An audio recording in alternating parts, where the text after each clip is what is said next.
Hello, I'm Amy Stevenson, and this is The Human CEO. In each episode, we'll be meeting with CEOs and senior leaders to understand their approach to leadership, the challenges they faced, and how they overcame them.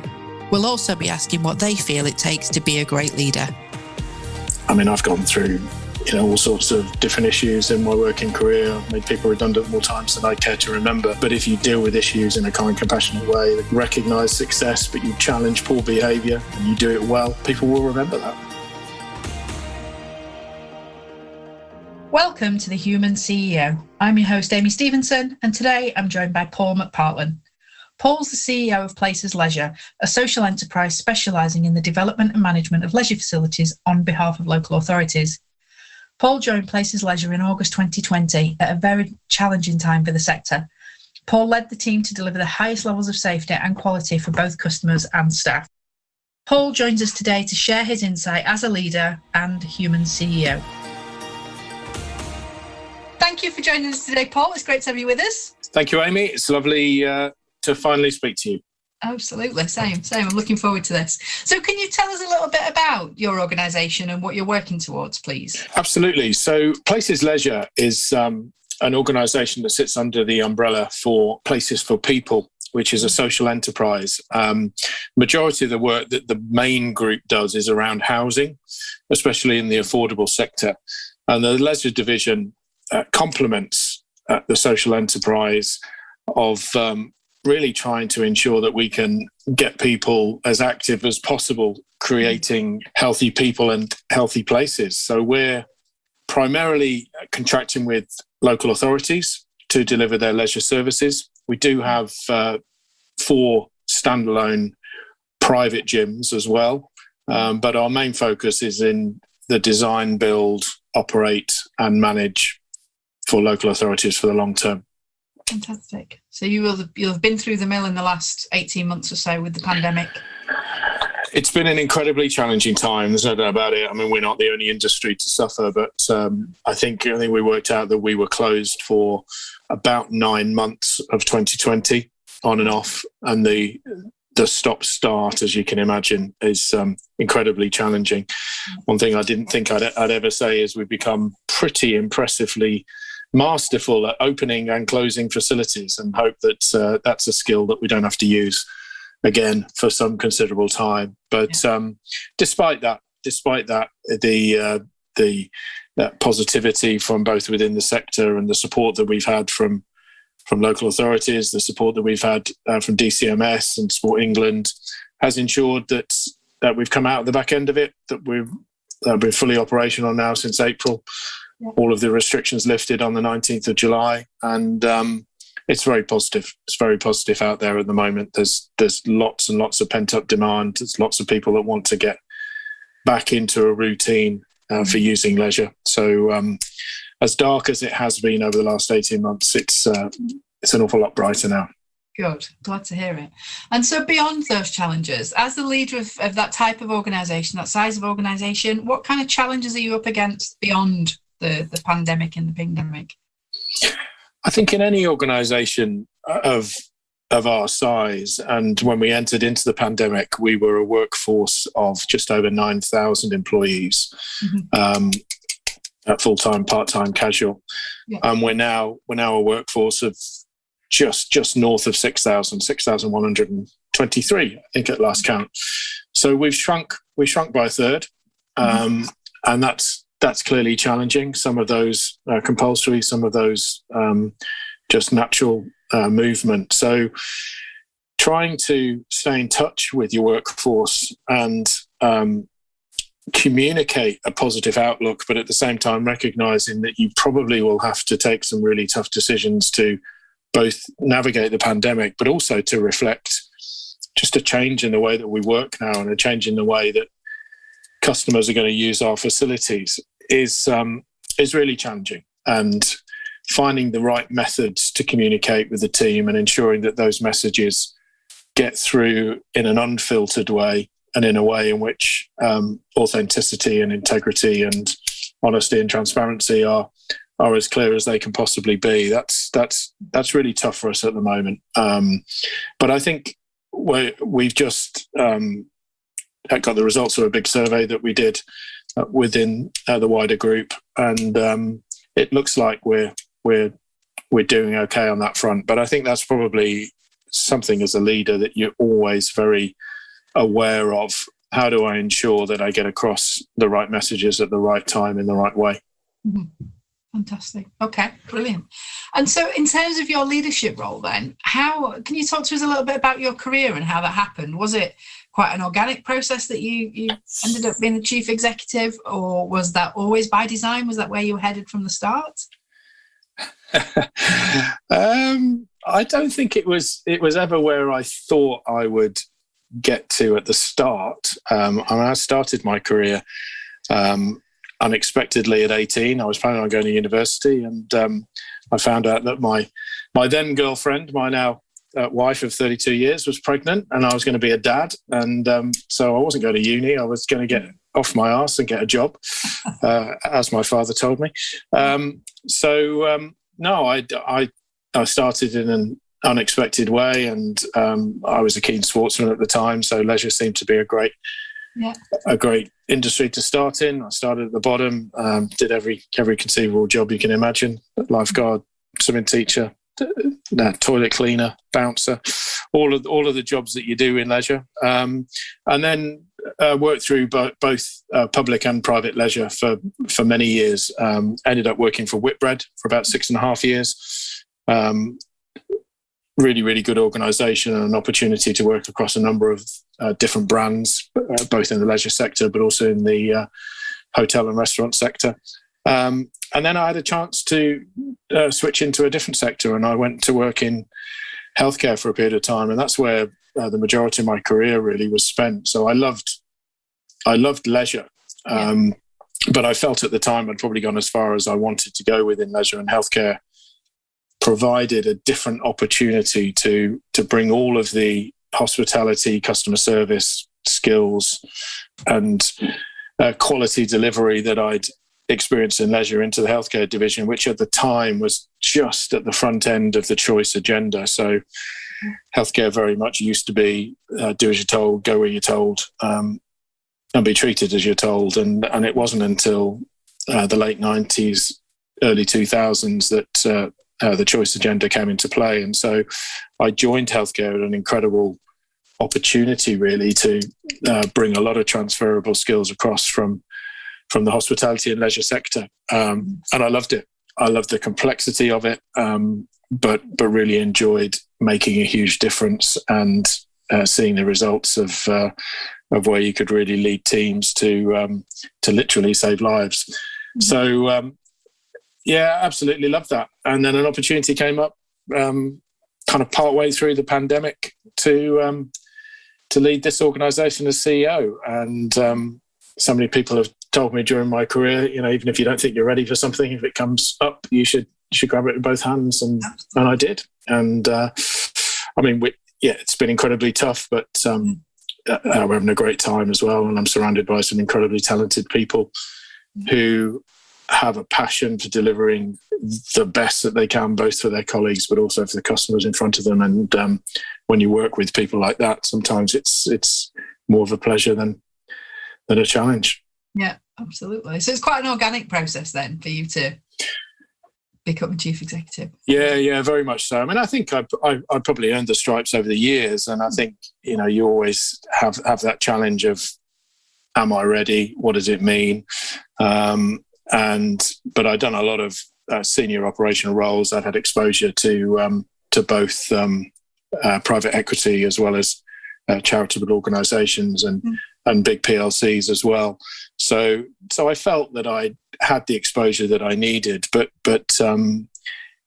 there's always that big difference from being a number 2 or a number 3 to stepping into those shoes, and the acute recognition of the responsibility that comes from leading a fair-sized organisation, and take out the fact that we were going through a pandemic, but just literally being responsible for the livelihoods of 6,000 or 7,000 people is a huge responsibility, and yet I felt I was ready for it, and I'd like to think, well, I've been there a year and they haven't kicked me out yet, so I must be doing something right.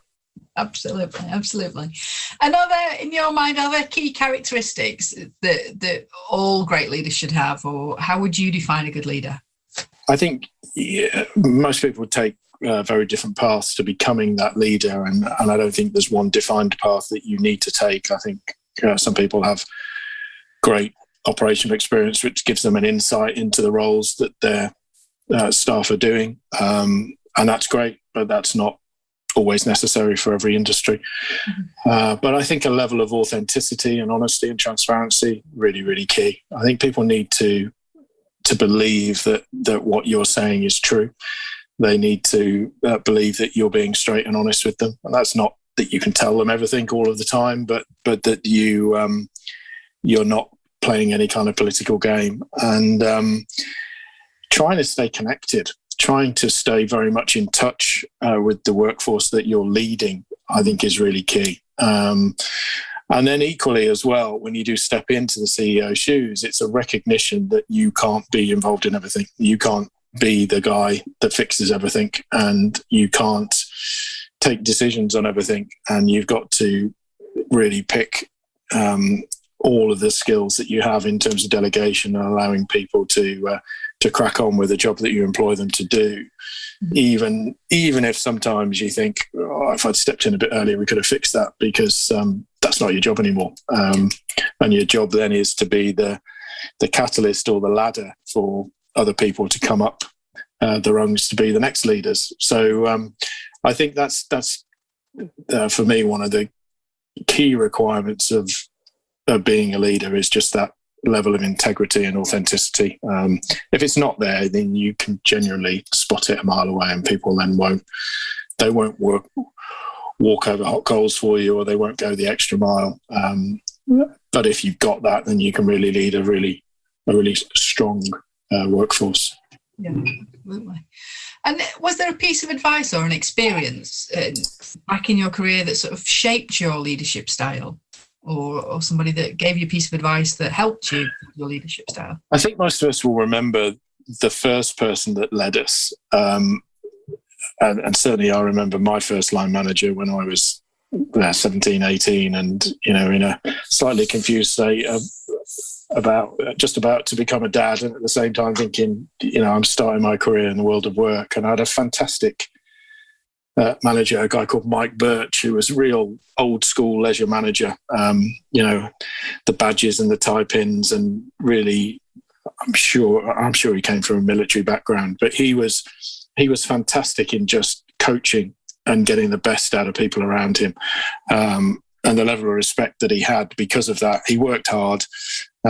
His standards never slipped, and he just gave a level of authority which people looked up to.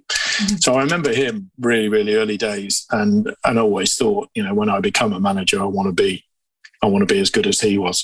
Yeah. Whether I achieve that, I don't know. That's for other people to say.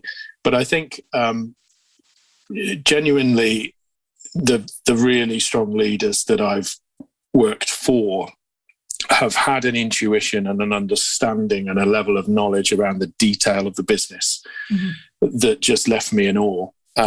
So the ability to delegate and to pass off decisions to other people is really key, but also the ability to probably know twice as much as they know about the decision they're about to take was also really key. So the devil in the detail, certainly anybody that works in retail will know this, the devil in the detail, it's detail, detail, detail. So the ability to really unpick a problem and understand all of the working component parts of it, I think is absolutely key as well. And that's been sound advice all the way through my business career. Mm-hmm. And so in terms of someone following in your footsteps and coming up that ladder, as you referenced, what's one piece of advice that you would offer to someone that was either looking to follow in your footsteps right at the start of their career, but hoping to become a leader one day, or just about to take a step up into that leadership role? I think probably one of the key pieces of advice I'd offer today, and it's not because it's a strapline that's being used today, but is to be kind.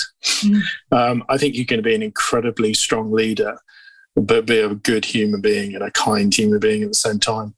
And I've gone through all sorts of different issues in my working career. I've made people redundant more times than I care to remember. But if you do it in a kind, compassionate way, if you deal with issues in a kind, compassionate way, that you recognise success, but you challenge poor behaviour and you do it well, people will remember that. They will remember you. They'll remember the conversations they had.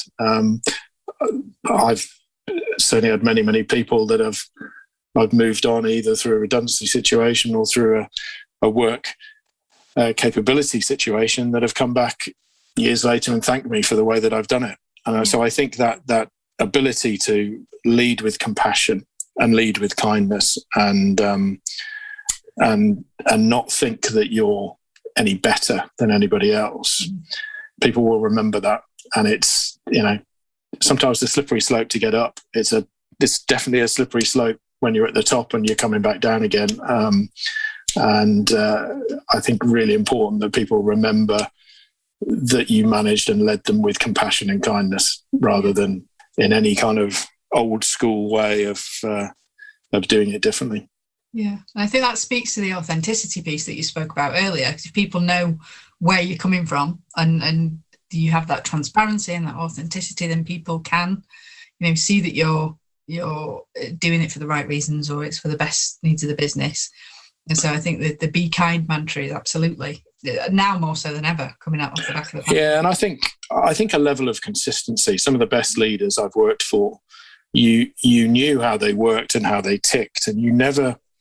I mean, there were challenging days, but you never saw highs and lows. You never saw a really good day or a really, really bad day, or don't talk to them on this day because you won't get this. Yeah.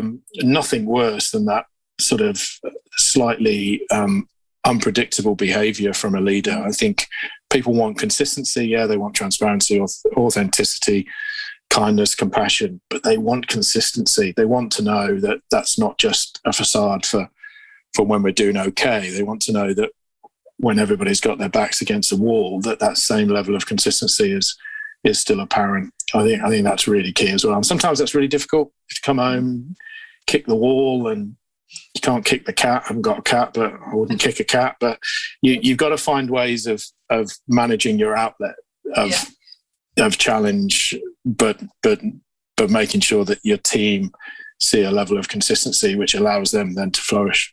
Yeah, absolutely.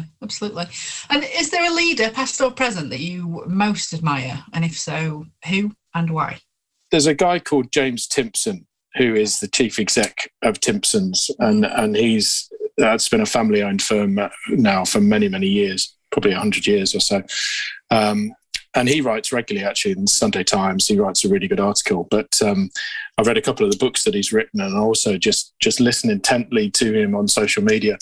He's an incredible guy because he absolutely sees where that business is going. They've had to morph and change the way that they work. Technology has changed some of the income streams that they've had that was they managed through the pandemic. They absolutely looked after their workforce during the pandemic. And I think he just strikes me as the epitome, really, of the authentic leader that I aspire to be, but also that I think so much more of industry, and I'd probably argue politics, desperately needs at the moment. Yeah. And you talk to people within the Timpson business and they employ many, many thousands of people. And it is seen as an incredible place. They give people starts, they employ people from prison, they are a fantastic employer, and yet they've got a sound business model to back it up. So one of the reasons I joined Places was for the real social enterprise that it is intending to drive. And I think you can run an incredibly successful business that does make profit. This idea that you are not for profit, I think, is a false legacy, essentially. You need to make a profit, but how you use that profit and how you reinvest that profit into good is really key. So, James Timpson would be up there on the pedestal for me. Brilliant, thank you.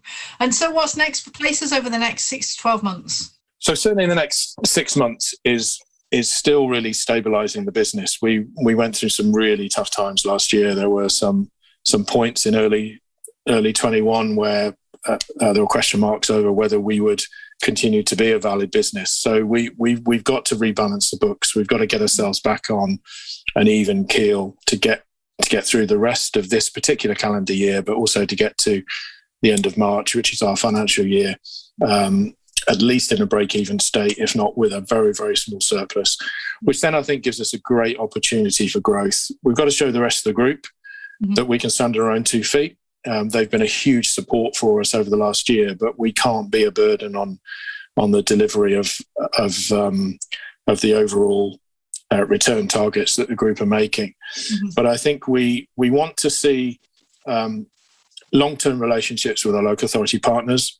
I think we've just opened a model in Camberley, which is a £24 million leisure facility in partnership with Surrey Heath Borough Council. That is a model that I think other parts of the country can come and look at and see that it's a great opportunity to get people more active in their community, but also provide a fantastic leisure facility that would rival any private facility anywhere in the UK.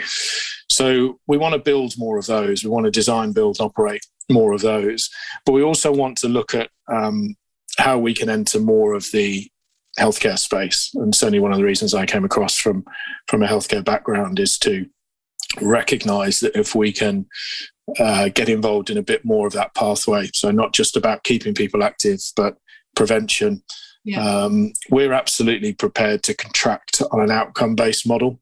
So moving towards where healthcare is essentially in the leisure sector. So rather than just open the doors and get people in, we really want to be saying to local authorities, well, look, we think we can help you reduce obesity in this cohort of your local population. And we're brave enough to say that you only need to pay us on the outcomes that we deliver. So we think that model of patient-recorded outcomes or customer-recorded outcomes and payment by results is one that is a space that we want to be in.